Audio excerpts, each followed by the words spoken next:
Israel के Lebanon में खतरनाक हमलों के बाद आईआरजीसी के अंदर एक खलबली मच गई है और वो ये सोच रहे हैं कि नेक्स्ट टारगेट आईआरजीसी के मेंबर्स भी हो सकते हैं। पासदाराने इनकलाब, जिन पर इल्जाम लगता है कि वो एक्सिस ऑफ रेजिस्टेंस को कंट्रोल करते हैं, लेबनान में हिजबुल्ला, यमन में अंसारुल्लाह, इराक और सीरिया में इस्लामिक रेजिस्टेंस ग्रुप्स और गजा में हमास। ये एक एक्सिस ऑफ रेजिस्टेंस जो मगरबी मीडिया लिखता है, वो ये कहते हैं कि हिजबुल्ला वगैरह एक्सिस ऑफ रेजिस्टेंस का पार्ट है जिसको ईरान की पासदाराने इनकलाब सपोर्ट करती है, जो ईरान के सुप्रीम लीडर के अंडर डायरेक्टली काम करती है। तो अब आईआरजीसी को भी खतरात लाहिक हो गए हैं कि उनकी डिवाइसेस को भी उड़ाया जा सकता है। आज की इस वीडियो में हम देखेंगे कि आईआरजीसी किस किस्म का थ्रेट फील कर रही है और उसको काउंटर करने के लिए वो क्या इक़दामात ले रहे हैं।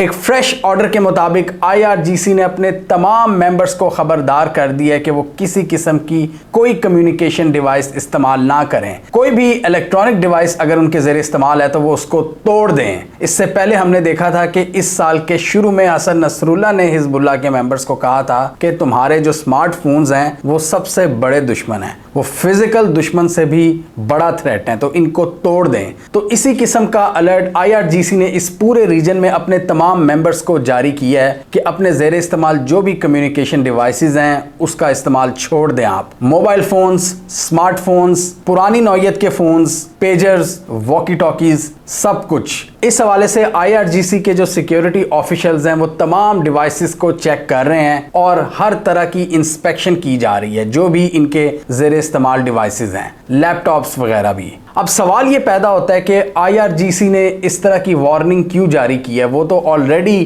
कोई अमेरिकन मेड इक्विपमेंट यूज़ नहीं कर रहे और जाहिर बात है उनको भी आइडिया है कि अमेरिका और उनके पार्टनर्स की तरफ से जो इक्विपमेंट बनाया जाता है हम उसको यूज़ नहीं करेंगे। उनका ज़्यादातर इक्विपमेंट चाइना और रशिया से आता है। इसके अलावा कुछ इक्विपमेंट उन्होंने जापान से भी लिया हुआ है, जो शायद इनके लिए एक खतरे की घंटी है। हिजबुल्लाह के पेजर्स और वॉकी टॉकीज के ब्लास्ट के बाद आईआरजीसी अब बहुत मोहतात हो गई है और ईरान को इस हवाले से शदीद खतरात लाहिक हैं कि कहीं इजराइल ने उनकी डिवाइसेस में भी पेनिट्रेट ना कर लिया हो। इससे पहले हमने देखा था जो पेजर डिवाइसेस थी उनका ताल्लुक एक ताइवान के ब्रांड से था और उस ब्रांड ने कहा था कि ये पेजर्स हमने नहीं बनाए बल्कि बुडापेस्ट हंगरी में एक कंपनी बैठी है, उन्होंने हमारा लेबल यूज़ किया क्योंकि हमने उनको टेक्नोलॉजी दी हुई थी, तो वो उन्होंने मैन्युफैक्चर किए हैं। उसमें हमने देखा था कि प्रोडक्शन लेवल पर इजराइल ने उसमें छेड़छाड़ की थी और 3 ग्राम के करीब एक्सप्लोसिव मटेरियल उनमें नस्ब किया था। यानी जब उनको ऑर्डर दिया गया था हिजबुल्लाह की जानिब से,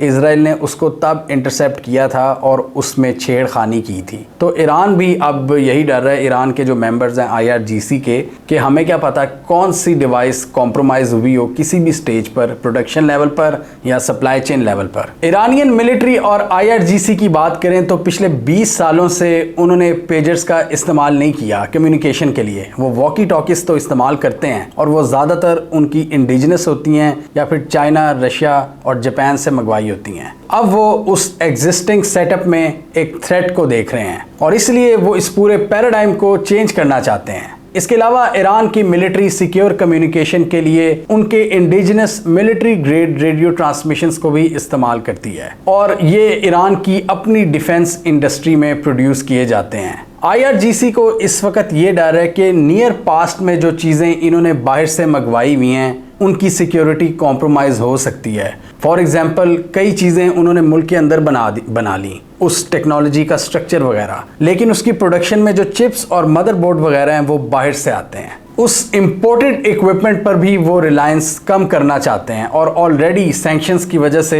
वो बहुत कम चीज़ें इंपोर्ट कर पाते हैं। उन रिस्ट्रिक्शंस का ईरान को फ़ायदा भी हुआ है कि ईरान इंडिजिनसली ये चीज़ें प्रोड्यूस करने के काबिल हुआ है और अब फ्यूचर में वो मज़ीद इंडिजिनस इक्विपमेंट की तरफ जाएगा और फॉरेन रिलायंस कम करेगा, क्योंकि उन्होंने ये देख लिया कि किस तरह फॉरेन इक्विपमेंट में छेड़छाड़ की जा सकती है। और अब A to Z तक कम्युनिकेशन डिवाइसेस का स्ट्रक्चर खुद बनाना पड़ेगा।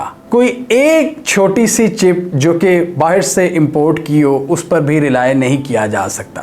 ईरान इस वक्त एक ग्रैंड ऑपरेशन कर रहा है अपने पूरे मुल्क में, और इस हवाले से उन्होंने कुछ एजेंट्स भी पकड़े हैं जो मुसाद के लिए काम कर रहे थे ईरान के अंदर, और इसी तरह वो अपनी डिवाइसेस की भी इंस्पेक्शन कर रहे हैं। ईरान इस हवाले से काफ़ी ज़्यादा मोहतात हुआ है। इसके अलावा जिन लोगों पर ईरान को शक है उनके बैंक अकाउंट्स और ट्रैवल हिस्ट्री भी चेक की जा रही है कि वो किन किन ममालिक में गए हैं और किन किन लोगों से मुलाकात की है, कहां कहां से पैसे मंगवाए हैं। अब यहाँ पर एक्सपर्ट्स और एनालिस्ट ये सोच रहे हैं कि इस ग्रैंड ऑपरेशन के बाद IRGC किस तरह आपस में कम्युनिकेट करेगी। इनके 2 लाख के करीब मेंबर्स हैं जो कि ईरान की रेगुलर आर्मी से हटकर हैं। ये 2 लाख अफराद अब किस तरह आपस में कम्युनिकेट करेंगे, ये एक्सिस ऑफ रेजिस्टेंस, क्या इजराइल इसमें डेंट डालने में कामयाब हो चुका है ये कम्युनिकेशन कार्रवाइयों से? जिस तरह टेक को इस्तेमाल किया है इजराइल ने, ये डेफिनेटली एक बहुत बड़ी इनकी कामयाबी है। लेकिन सवाल यही पैदा होता है कि अब इनकी क्या स्ट्रेटजी है, ये किस तरह कम्युनिकेट करेंगे IRGC वाले जब ये अपनी सारी कम्युनिकेशन डिवाइसेस को तोड़ रहे हैं। IRGC के एक ऑफिशियल के मुताबिक वो एंड टू एंड इंक्रिप्शन का इस्तेमाल कर रहे हैं अपने मैसेजिंग सिस्टम्स में, और इसके साथ ही IRGC के जो टेक्निकल एक्सपर्ट्स हैं उन्होंने हिजबुल्लाह से भी रुजू किया है और हिजबुल्लाह को भी असिस्टेंस प्रोवाइड करनी शुरू कर दी है। यानी जो अब नया पैराडाइम होगा, जो कम्युनिकेशन का नया सिस्टम डिज़ाइन किया जाएगा, उस हवाले से अब वो हिजबुल्लाह से बातचीत कर रहे हैं और अपने पूरे एक्सिस ऑफ रेजिस्टेंस को इस हवाले से मुतला कर रहे हैं कि एग्जिस्टिंग सेटअप को छोड़ दें, तोड़ दें, उसको हज़फ कर दें। अब हम एक नया डिज़ाइन तरतीब देंगे जिसमें मोस्टली वो ईरानियन मेड इक्विपमेंट को इस्तेमाल करेंगे, और इवन अब वो रशियन और चाइनीज़ इक्विपमेंट पर भी भरोसा नहीं करेंगे कि क्या पता प्रोडक्शन लेवल पर उस इक्विपमेंट से कोई छेड़खानी की हो। लेकिन ये बहुत अनलाइकली है कि इजराइल चाइना और रशिया के सिस्टम्स को पेनिट्रेट कर सकता है और उनकी कंपनीज के अंदर घुसकर हार्डवेयर या सॉफ्टवेयर में कोई तब्दीली कर सकता है। ये इजराइल के लिए बहुत मुश्किल है। हाँ, जो डिवाइसेस इन्होंने जापान से मंगवाई थी उनमें इनको ख़तरा हो सकता है, क्योंकि जापान अमेरिका का एक एलाय है और अमेरिका हमेशा यही करता है, अपने और अपने पार्टनर्स को महफूज रखने के लिए हर हद तक जाता है। और इसमें अगर US का कोई पार्टनर मुल्क मुलविस हो तो अमेरिका उसे भी नहीं छोड़ता। फॉर एग्जांपल, अगर जापान इनके लिए बनाता है कोई ऑर्डर पर चीज़ और अगर CIA को इसका पता लग जाता है तो वो डेफिनेटली उस कंपनी पर भी दबाव डाल सकते हैं कि इसको हमारी मर्जी से चेंज करो इस डिवाइस को, क्योंकि तुम्हारी गवर्नमेंट हमारी गवर्नमेंट की दोस्त है। इसलिए ईरान रिलाय करता है या तो चाइनीज़ इक्विपमेंट पर या रशियन इक्विपमेंट पर या फिर अपने इक्विपमेंट पर जो इंडिजिनस जो सिस्टम्स ईरान में बनाए जाते हैं। और अब मोस्ट लाइकली यही होगा कि ईरान अपने सिस्टम्स पर रिलाय करेगा। हर चैलेंज एक अपॉर्चुनिटी प्रोवाइड करता है। जब आप एक जगह पर फंस जाते हो फिर आप उसके सॉल्यूशंस भी ढूंढते हो, आपको ढूंढना पड़ते हैं क्योंकि उसके बगैर काम नहीं चल सकता। तो अब IRGC उस मोमेंट को फेस कर रही है जहां पर इन्हें इंडिजिनस सिस्टम्स लागू करने होंगे और जितने भी आउटसाइड प्लेटफॉर्म्स हैं उनको तर्क करना होगा।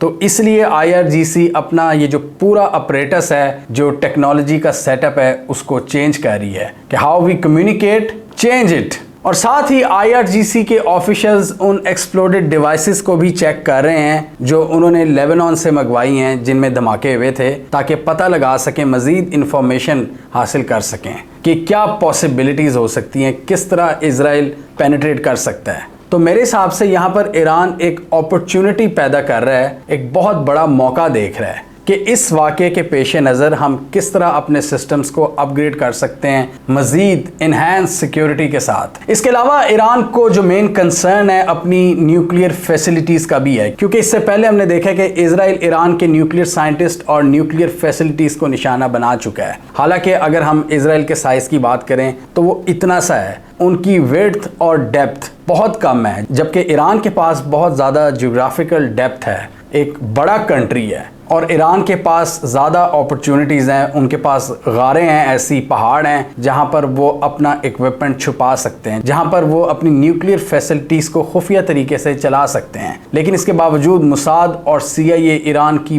बहुत सी न्यूक्लियर साइट्स का खोज लगाने में कामयाब रही हैं, जो कि ईरान के लिए एक बहुत बड़ा सिक्योरिटी फेलियर है। लेकिन इसके बावजूद ईरान कायम व दायम है।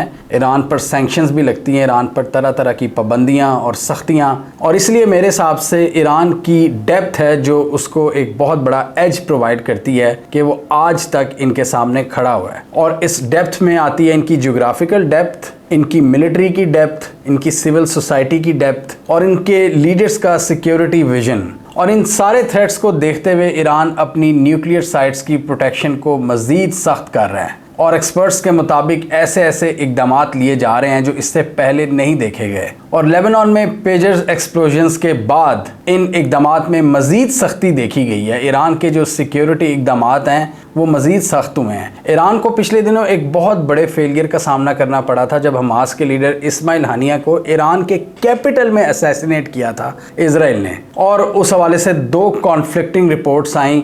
एक रिपोर्ट के मुताबिक एक्सप्लोसिव्स पहले ही इस्माइल हानिया के कमरे में नस्ब थे, ये भी ईरानी सिक्योरिटी फोर्सेस का फेलियर था। और दूसरा वर्जन ये आया था कि एक मिसाइल या ड्रोन अटैक था जिसने उनके कमरे की खिड़की को तोड़कर उन पर हमला किया। तो वो ईरान की एयर स्पेस की वायलेशन थी, उसमें भी ईरान नाकाम रहा। इजराइल के साथ वॉर ऑफ आर्ट्रिशन में ईरान की जो सबसे पावरफुल एंटिटी है वो है IRGC, और इन्हीं के खिलाफ इजराइल की ज़्यादातर कार्रवाइयाँ होती हैं क्योंकि इनके ख्याल में ये IRGC ही है जो पूरे रीजन में एक्सिस ऑफ रेजिस्टेंस को जिंदा रखे हुए है। लेबनान, सीरिया, इराक, गजा, यमन, ये सारे रेजिस्टेंस ग्रुप्स अमेरिका और इजराइल के लिए एक सरदर्द हैं और इजराइल इसलिए समझता है कि इनका एक एक करके सफाया करना होगा। गजा को इन्होंने मलिया मेट करके रख दिया है और इनके हिसाब से हमास अब सर नहीं उठाएगी। और अब ये वही हरकत लेबनान में करने जा रहे हैं, बज़ाहिर ऐसा लगता है। आप देखें जिस तरह सदर्न लेबनान में हमले किए जा रहे हैं वो अनप्रेसिडेंटेड हैं और पेजर्स, वॉकी टॉकीज अटैक्स ने हिजबुल्लाह को हिलाकर रख दिया और हिजबुल्लाह ही नहीं IRGC को भी हिलाकर रख दिया, जो कि वो इस तरह के इकदाम कर रहे हैं और अपने पूरे टेक्नोलॉजी सिस्टम को, कम्युनिकेशन सिस्टम को अपग्रेड कर रहे हैं। IRGC की क्या पावर है आप इस वीडियो में देख सकते हैं। ये 1979 के इनकलाब के बाद बनाई गई थी सुप्रीम लीडर की जानिब से, ताकि ईरानी इनकलाब की जो नजरियाती असास है उसको किस तरह मिलिटरीली प्रोटेक्टेड रखना है। और इसलिए IRGC पर यह भी इल्ज़ाम लगता है कि एक्सिस ऑफ रेजिस्टेंस में शामिल जितने भी ग्रुप्स हैं ये इनको असलहा और फंडिंग प्रोवाइड करते हैं और अमेरिका और उनके हवारी इनको दहशतगर्द ग्रुप तस्वुर करते हैं। इसके साथ ही इजराइल और अमेरिका के लिए एक और बहुत बड़ी सरदर्द ईरान, IRGC और एक्सिस ऑफ रेजिस्टेंस के अलावा शाम की ये हुकूमत भी है बशारुल असद की, जिसको बहुत हद तक इन्होंने वीक किया डिफरेंट ग्रुप्स के जरिए, सिविल वॉर के जरिए, लेकिन बशारुल असद ने अपना तख्ता नहीं छोड़ा और ये चीज़ रूस और ईरान को बहुत फ़ायदा देती है। और इसलिए इस रीजन में जहाँ पर अमेरिकन ट्रूप्स की प्रेजेंस है, रशिया भी एक सिग्निफिकेंट प्रेजेंस मेंटेन रखता है। और अब तो अफ्रीका में भी रूस और अमेरिकन ट्रूप्स आमने सामने हैं और ये वेस्ट एशिया में भी, सीरिया वगैरह में। सीरिया में रशिया की प्रेजेंस बशारुल असद की सपोर्ट के लिए है और वो उनकी मिलिट्री को भी सपोर्ट प्रोवाइड करते हैं, जबकि अमेरिका इराक और सीरिया में ये कहकर रुकता है कि हमने दाइश के थ्रेट को काउंटर करना है। और अभी मज़ीद इतलात हैं कि अमेरिकन्स अपनी ट्रूप प्रेजेंस को यहाँ पर बढ़ा रहे हैं। ये टेक्नोलॉजी का ज़माना है और अब टेक्नोलॉजी को इस्तेमाल करते हुए ही दुश्मन को आप घुटनों के बल ला सकते हो। हिजबुल्लाह की एग्जाम्पल हमारे सामने है, किस तरह पैनिक क्रिएट हो गया है क्योंकि इजराइल ने टेक्नोलॉजी को बड़ा स्मार्टली इस्तेमाल किया है। उन्होंने ह्यूमन राइट्स की तो धज्जियाँ उड़ाई हैं, लेकिन उन्होंने अपने दुश्मन को भी हिलाकर रख दिया है। ये चीज़ हमें बताती है टेक्नोलॉजी की इम्पोर्टेंस और इंडिजिनस इक्विपमेंट की अहमियत, कि किस तरह आपको अब अपनी चीज़ प्रोड्यूस करनी है ताकि आप दुश्मन के हाथ में कोई भी सुराग मत छोड़ो। ये एक बहुत बड़ा लेसन है हम सब के लिए और सारी सिक्योरिटी एजेंसीज के लिए कि कल को अगर इन लोगों के साथ आपका पंगा होता है तो ये आपके इक्विपमेंट को भी उड़ा के रख देंगे। और टेक्नोलॉजी, चिप्स और सेमीकंडक्टर्स की डोमेन में अमेरिका और इजराइल अभी भी बहुत आगे हैं। चाइना उनको कंपटीशन दे रहा है और चाइना तो उनका सोशल मीडिया भी अब इस्तेमाल नहीं करता कि कहीं हमारा डेटा चोरी ना हो जाए। चाइना के अलावा रूस, नॉर्थ कोरिया, ईरान, वेनेजुएला, वो भी इनकी सोशल मीडिया प्लेटफॉर्म्स को इस्तेमाल नहीं करते कि ये इनसे हमारा डेटा चोरी करते हैं। लेकिन पाकिस्तान का मसला ये है कि हम लोग अमेरिकन मेड प्लेटफॉर्म्स पर अपनी प्रेजेंस बना चुके हैं, अपने बिजनेसेस को खड़ा कर चुके हैं, अपनी e commerce, marketing, brand development, product, सब चीज़ें हमने इन्हीं प्लेटफॉर्म्स पर खड़ी कर ली हैं। हमें कमेंट सेक्शन में बताइए आपके ख्याल में IRGC जो ये सिक्योरिटी रिलेटेड इकदाम कर रहा है, जो डिवाइसेस को चेक कर रहे हैं और कम्युनिकेशन सिस्टम को जो अपग्रेड कर रहे हैं, क्या वो ऐसा करने में कामयाब हो जाएंगे या आपके ख्याल में इजराइल इनके फ्यूचर सिस्टम्स को भी हैक कर लेगा? कमेंट कीजिए। इसके अलावा हमारा यूट्यूब चैनल सब्सक्राइब कर लो, साथ ही वो बेल आइकॉन भी दबा लें ताकि वो स्टोरीज दुनिया भर से पाकिस्तान से जिनकी मेन स्ट्रीम मीडिया पर प्रॉपर कवरेज नहीं होती, हमारे प्लेटफॉर्म के थ्रू आप तक टाइम पर पहुंच जाएं।